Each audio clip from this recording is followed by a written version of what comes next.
Here we go. Newton's Law. And this segment is brought to you by NHTSA.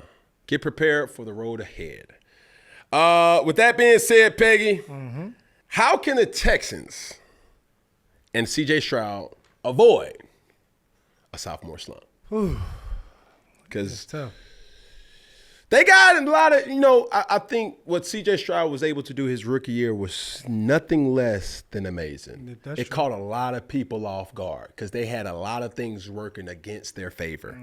Rookie head coach, rookie quarterback, and they figured it out.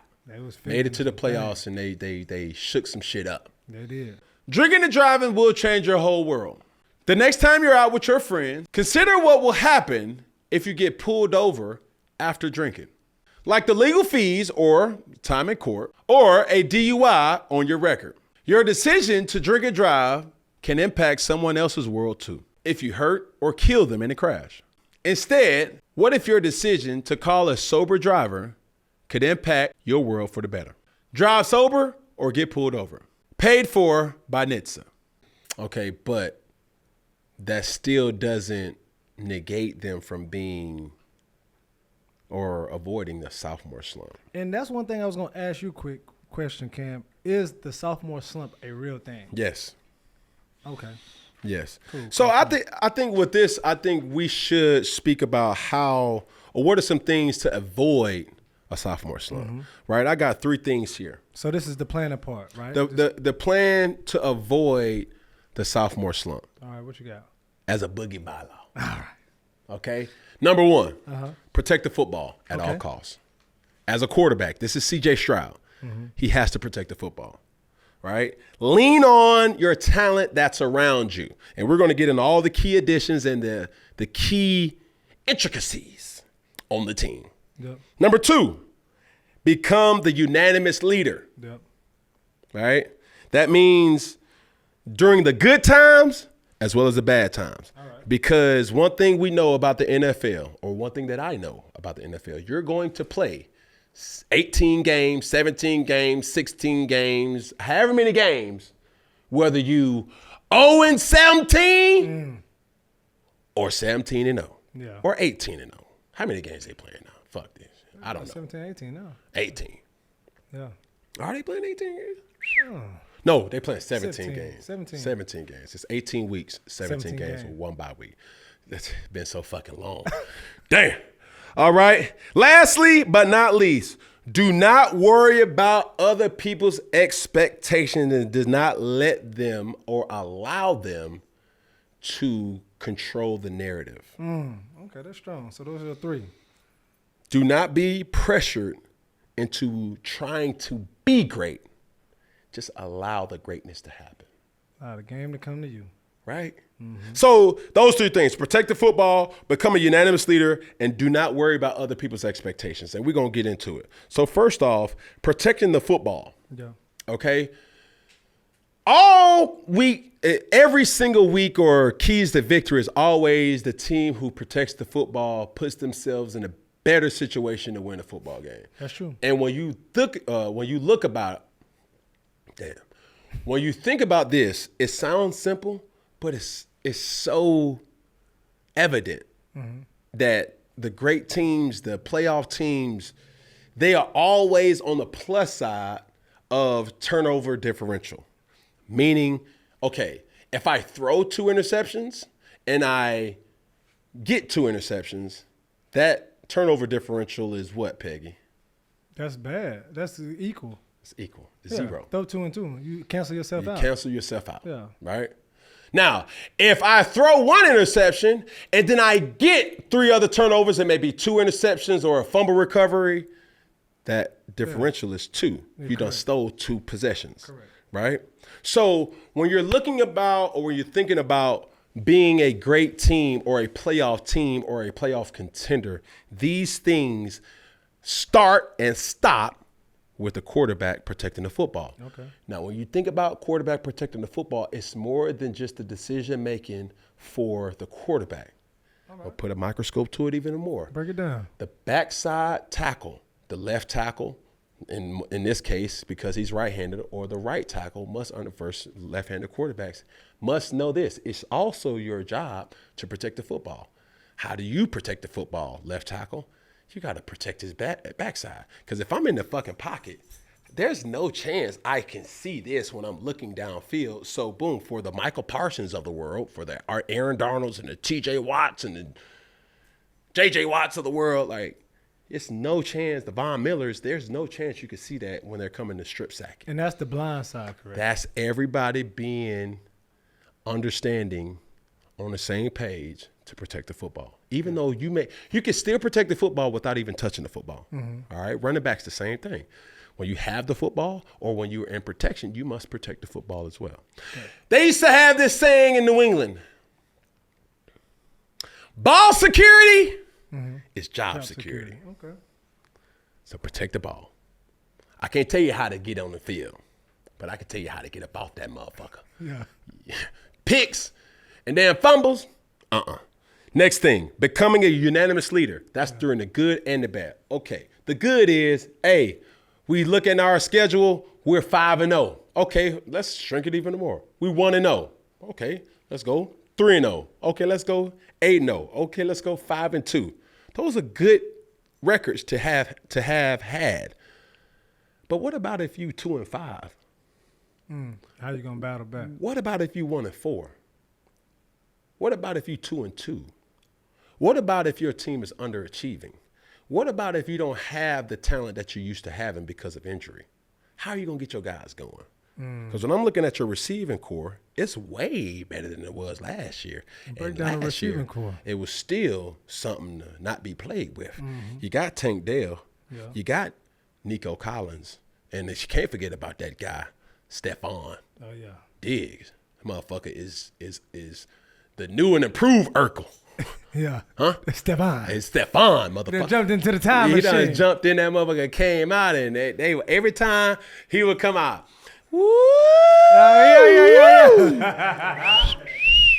Right? Yeah. For those who flew over that, like, Family Matters, when yeah. Urkel jumped into that time machine and became Stephon, yeah, he would come out within the Steve smoke. the Stephon, yeah, the smoke. Yeah.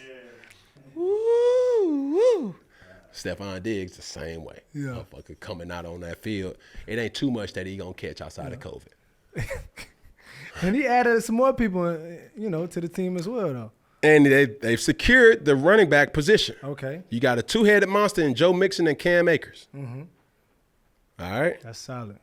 Like, what are we really talking about? So when I say protect the football and lean on your talent around you, a lot of these guys to work for you, bro. Mm-hmm. Like he's already been doing. That's the thing that he did better than a lot of people his rookie campaign. He just allowed the game to come in. And he allowed the game to come to him. Yeah. He wasn't putting the ball in jeopardy. When it was time to punt, okay, punt. We want to leave the field. We used to always say these things on offense. We want to leave the field at the bare minimum with the ball on somebody's foot, right? No, elaborate on that. So the worst case scenario, we're going to punt it away. Okay. Second worst case scenario is we'll get a field goal. Gotcha. The best situation is the PAT. Either way, it's on somebody's foot. Okay. I like that. I got you. Okay. I've been doing it for a long time. Come on now. Don't let it fly over your toupee now. Okay. Now, I got jokes. Going to becoming a unanimous leader. With all these key additions, Stephon Diggs, Joe Mixon, Cam Akers, Tank Dell, Nico Collins, Dalton Schultz, which is also a key attribution. Jerry Hughes, a veteran DN. You got Jimmy Ward from the 49ers. Yeah. These guys are new additions. Some of them are. Most of them are. Yeah. They don't really know you. You gotta be able to prove yourself from the leader dynamic. Because everybody who's a good player does not mean that they're a good leader. You're saying something, bro. I'm trying to tell you something, Peg. Come on now. I'm trying to come, Peg. Hold on. Easy. Easy, bro. Easy. Easy. But stay with me. All right. So with that, you have to be a leader to these guys that are the new additions in your locker room, first and foremost. Now, I'm going to say this. Would I want to play with a Stephon Diggs? Absolutely. A very passionate player, to say the least. But some would say the main reason why he left Buffalo is because he was becoming a distraction to Josh Allen. So understand what is it to have a very Prominent receiver? a very prominent and dominant receiver. You got really, I want to say 2 to potentially 3 of those guys. It's only one football to go around. That leadership has to be very, Yeah. bro. Like, bro, we winning. Yeah. I know you only got 2 catches. Yeah. Mid-season, he realized he ain't gonna be in the Pro Bowl run. A lot of guys start getting antsy. This not what they gonna tell you. Yeah. We 3-5, a failing season.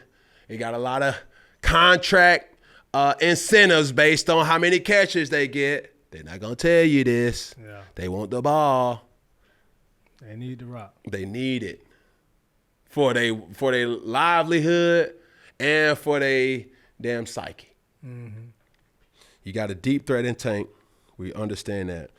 But lastly, do not worry about those expectations of others outside that locker room. It's going to happen naturally. He went from a team nobody was taking serious 365 days ago to now it's really becoming must-see TV. That's true. So I got to ask you, Cam. So for CJ Stroud, how do we already got the plan. They picked up a lot of additions in the offseason. So now the preparation. What are some things that CJ Stroud need to do to prepare? Don't get lazy. Okay. Don't get lazy. If anything, you got to kick it up a notch, but don't put too much pressure on yourself to understand this thing. Just take what the defenses give you. Okay. Like from my rookie year and having the success I had my rookie year, a lot of times I didn't know what the fuck I was doing. I just was reacting, right? Now, as you start understanding the game and understanding how teams are going to try to play against you, then you have to start realizing like, okay, I want to take a shot right here, but my check down is open too. Yeah. You feel what I'm saying? Understanding that part of the play caller's purpose. So that's what I would say in regards to that too, because, I mean, they have all the ingredients to be a great team, not a good team, a great team, but they still got to play the game, Peg. So speaking of the game too, so we got the plan, we got the preparation, and now the strategy portion. Obviously, we got 4 games for the first 4 weeks.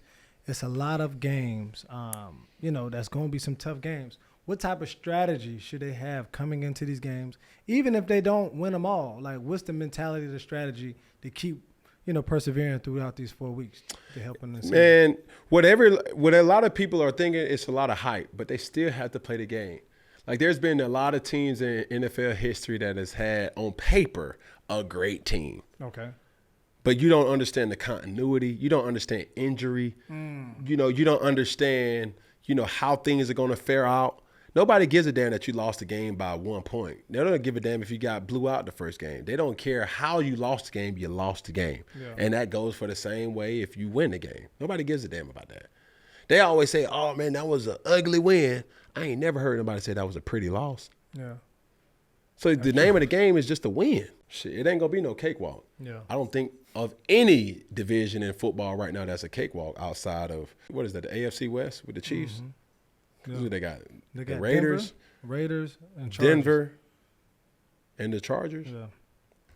I don't see nobody beating Kansas City, barring any type of injury. Knock on wood, ain't nobody beating the Chiefs. They got a cakewalk straight to the playoffs. Because you got to think about it like this. Why do I say that, Cam? Okay, you're going to play – all those teams are going to play each other twice. Do you think the Las Vegas Raiders are going to beat the Kansas City Chiefs twice? No, sir. Okay, do you think at best or at worst they'll split it? Yeah, they might split if it's an off game. The L.A. Rams. No, the Chargers. No, I'm sorry. The LA Chargers. They probably the most viable team to probably. No, they don't. You don't think so? No. Kansas City sweeps them.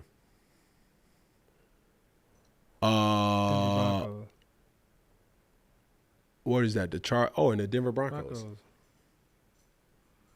Rookie quarterback, or it might be Stiddy as the quarterback. I'm taking the Chiefs. Respectfully. So, when I'm looking at that, the only team that really got a cakewalk to the playoffs is still the defending champions. Yeah. Now, as you think about, where we are now, my predictions for CJ Stroud and the Texans, I think they make it to the playoffs. Deep playoff run, or depends on who in it. Just depends. And the healthiness of the team. You gotta peak right. You gotta peak right, because if you peak at the wrong time, if you start the season hot, and then you just sputtering at the end, and you just, damn. Yeah.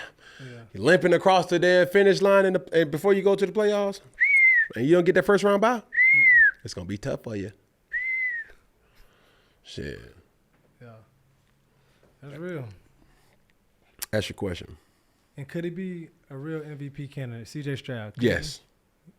Because he has the support to make his job extremely easy. Yeah. Like, when you think about MVP runs, especially quarterbacks, I'm always reminded about, the Tom Brady MVP. I'm thinking about Peyton Manning's MVP. They had a lot of support, and guys who upheld their end of the bargain. Yeah. Peyton Manning had a great tight end. He had a coming out party, but that was kind of the beginning of the very athletic receiving tight end when Peyton threw for like 50-plus touchdowns in a given season. Crazy work. Demaryius Thomas, Eric Decker, like these guys was just moving the football at a rapid rate. Running backs that can not only protect but also catch the ball out of the backfield. That's a great combination. Yeah. So when I look at CJ Stroud supporting cast, when you got Joe Mixon and Cam Akers, when we got Nico Collins, Tank Dell, and Stephon Diggs, as well as Dalton Schultz, that's a recipe where, bro, just give him a chance. Chance, man. Yeah, that's you. Yeah. Just give him a chance. Yes, he's a big contender to win MVP, but he just has to do his damn job.